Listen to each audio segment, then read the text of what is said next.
Welcome to today's deep dive on the ultimate housing dilemma: buying a home in cash versus using a strategic mortgage and investing the difference. We'll unpack the trade-offs so you can optimize for stability, low monthly costs, and long-term wealth. To start, let's outline today's roadmap. Here's our plan. We'll define the real objective, compare 4 housing paths, review numbers, and map a decision flow. Then we'll take a quick quiz, lay out practical guardrails, and finish with a step-by-step plan and a math deep dive. Finally, we'll add a vital disclaimer and summarize the big takeaways. Next, let's clarify the core goal. The real objective is to combine stability with low monthly costs, matched to your risk tolerance and income reliability. We aim for predictable housing, with enough liquidity to handle surprises. With that in mind, let's move from the goal to our first major option: buying a home outright. Option 1 is buying the home outright. The advantages are peace of mind and minimal mandatory monthly costs because you only pay taxes, insurance, and maintenance. This makes budgeting easier, especially if your income is volatile. The trade-off is opportunity cost. If you invest $200,000 at around 4%, that could produce roughly $667 per month before taxes, which you forego when you tie up cash in home equity. Using a simple set of assumptions, you might pay about $250 a month in property tax, $100 for insurance, and roughly $167 for maintenance at 1% per year, totaling approximately $517 per month. This path suits someone who wants minimal financial anxiety and maximum predictability. Now, let's transition to a more growth-oriented path that uses leverage. Option 2 uses leverage. With a $50,000 down payment and a fixed-rate mortgage, you retain around $150,000 to invest. Historically, diversified portfolios tend to outperform fixed mortgage rates over time, potentially accelerating your net worth. A fixed payment also hedges against inflation by locking in today's housing cost. There can be potential tax benefits from mortgage interest, but you must itemize, and individual circumstances vary, so consult a tax professional. In practice, principal and interest might be about $900 per month. Adding taxes, insurance, and maintenance, your all-in could be roughly $1,417 per month, partially offset by about $500 monthly in investment income, at a 4% expected annual yield on $150,000. This approach suits those comfortable with risk and focused on long-run growth.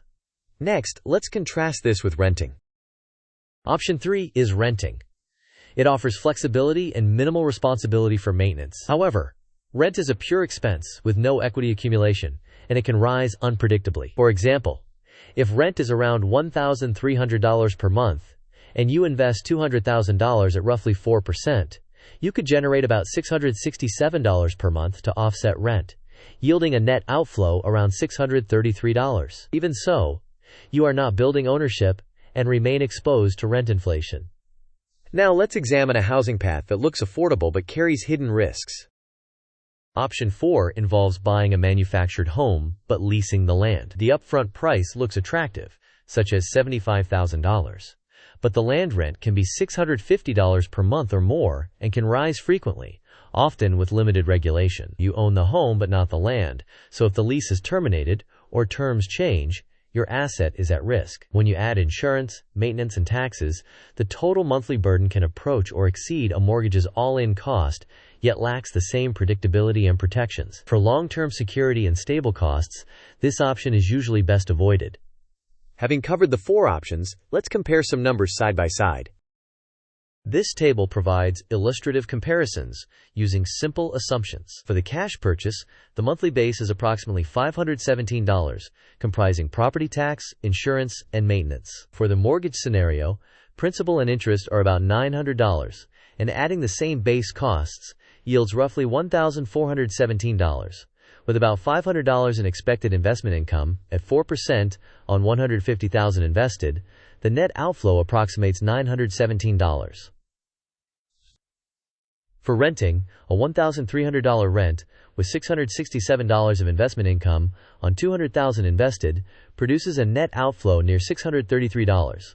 But there is no equity buildup and rents can rise. Manufactured housing on leased land may initially appear affordable, around $900 to $1,000 all in, and with $125,000 invested, about $417 income could offset some of that.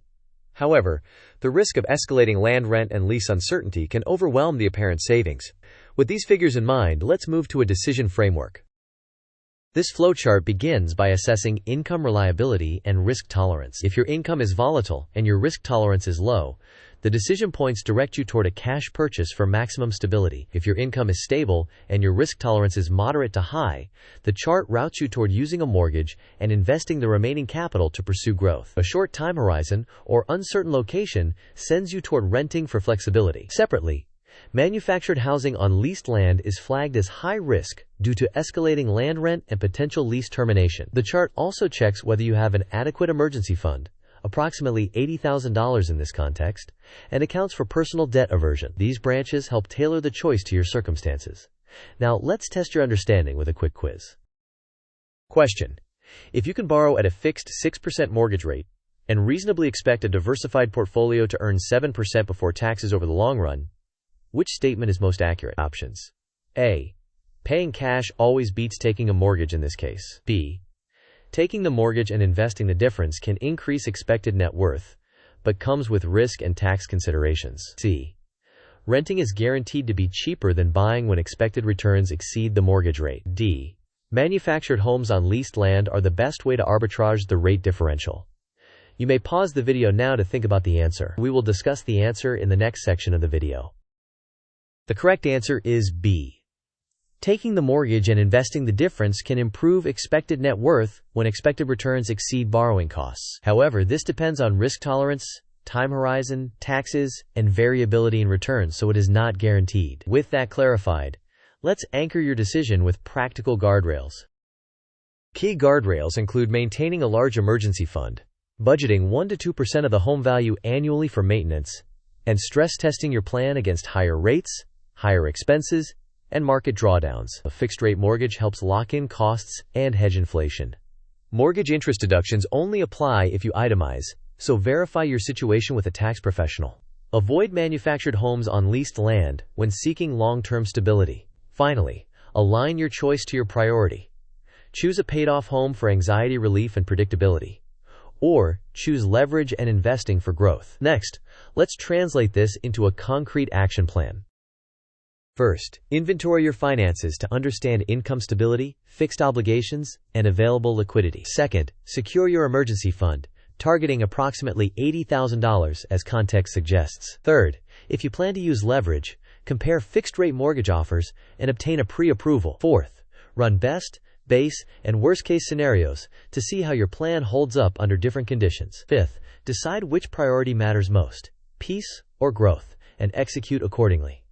To support that decision, let's briefly dive into the math behind opportunity cost. We can approximate monthly investment income with principal times rate divided by 12. In the cash purchase example, investing zero results in zero income, so the net housing cost remains around $517. In the mortgage plus invest example, $150,000 invested at 4% yields about $500 per month. If your all-in housing cost is approximately $1,417, this reduces the net outflow to roughly $917. In the rent example, $200,000 invested at 4% yields around $667 per month, reducing a $1,300 rent to roughly $633, but without equity and with rent inflation risk. A sensitivity check shows that at 6%, $150,000 generates about $750 per month, improving the leverage case, while at 2% it produces roughly $250, weakening it.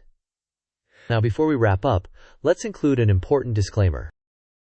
This content is for educational purposes only and does not constitute financial, legal, or tax advice. Everyone's circumstances differ, including income stability, credit profile, local taxes, insurance, maintenance costs, and market conditions. Consult licensed professionals to evaluate your situation before making decisions.